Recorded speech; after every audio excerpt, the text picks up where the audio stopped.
बुआ के लड़के ने कैसे मेरी और मेरे दीदी को एक साथ संतुष्ट किया, यही बताने वाली हूं आपको इस वीडियो में। मेरा नाम अनुष्का है। मैं अभी 20 साल की हूं।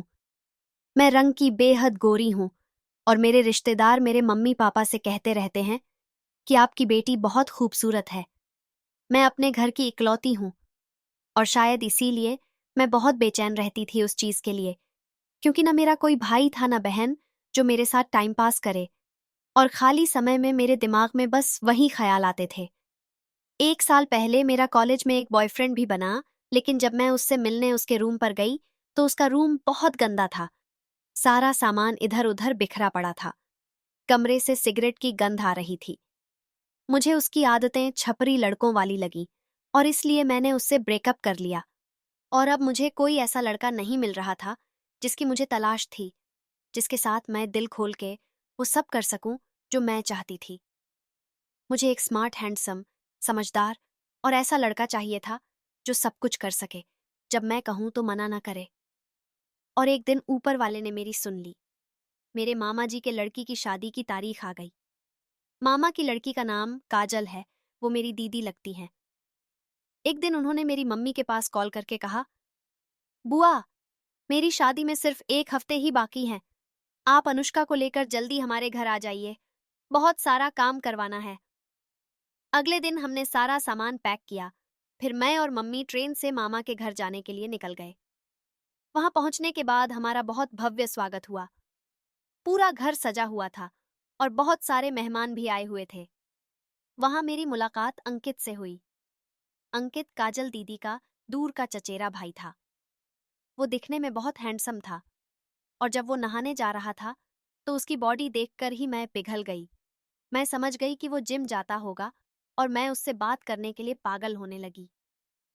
इसके लिए मैंने काजल दीदी का सहारा लिया। काजल दीदी से मेरा रिश्ता बहुत ही दोस्ताना है। मैं उनसे हर सीक्रेट बात शेयर कर लेती हूँ। उस रात मैं और काजल दीदी छत पर बैठकर बातें कर रहे थे। तभी बातों ही बातों में मैंने उनसे अंकित का जिक्र किया। मैंने उनसे बताया कि अंकित मुझे बहुत अच्छा लगता है। वो मेरी ये बात सुनकर पहले तो धीरे से मुस्कुराई और फिर उन्होंने मुझे उसके बारे में बहुत कुछ बताया। दीदी ने बताया कि अंकित की अभी कोई गर्लफ्रेंड नहीं है, तो ये सही मौका हो सकता है तुम्हारे लिए। अनुष्का, जाओ ट्राई करो। लेकिन मैंने दीदी से कहा कि आप भी इसमें मेरी मदद कीजिए, मैं अकेले ये नहीं कर पाऊंगी। तब दीदी ने कहा, ठीक है, मैं उससे बात करवाने में तुम्हारी मदद करूंगी। अगले दिन घर के जितने भी सदस्य थे अब मंदिर जा रहे थे, सिर्फ दीदी और मुझे छोड़कर, क्योंकि दीदी का नहीं सकती थी और मेरा मन नहीं था। मंदिर बहुत दूर था तो पूरा दिन आराम से लगने वाला था।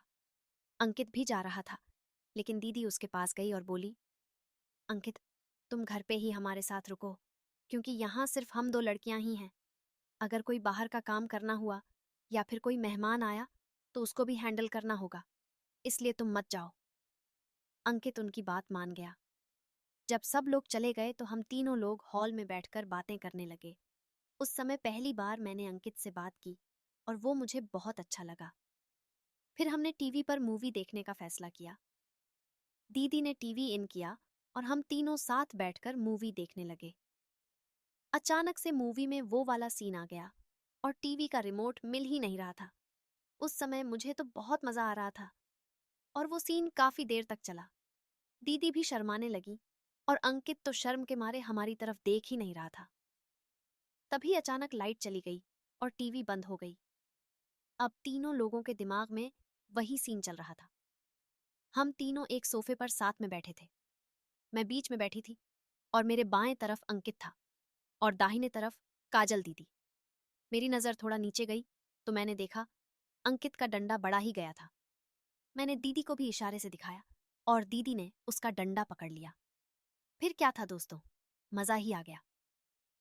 इसके बाद हम तीनों ने कैसे क्या क्या किया, अगर आप डिटेल में जानना चाहते हैं तो कमेंट में पार्ट 2 लिख दीजिए, जिसके बाद अगली वीडियो में मैं आगे जो हुआ वो पूरे विस्तार से बताऊंगी।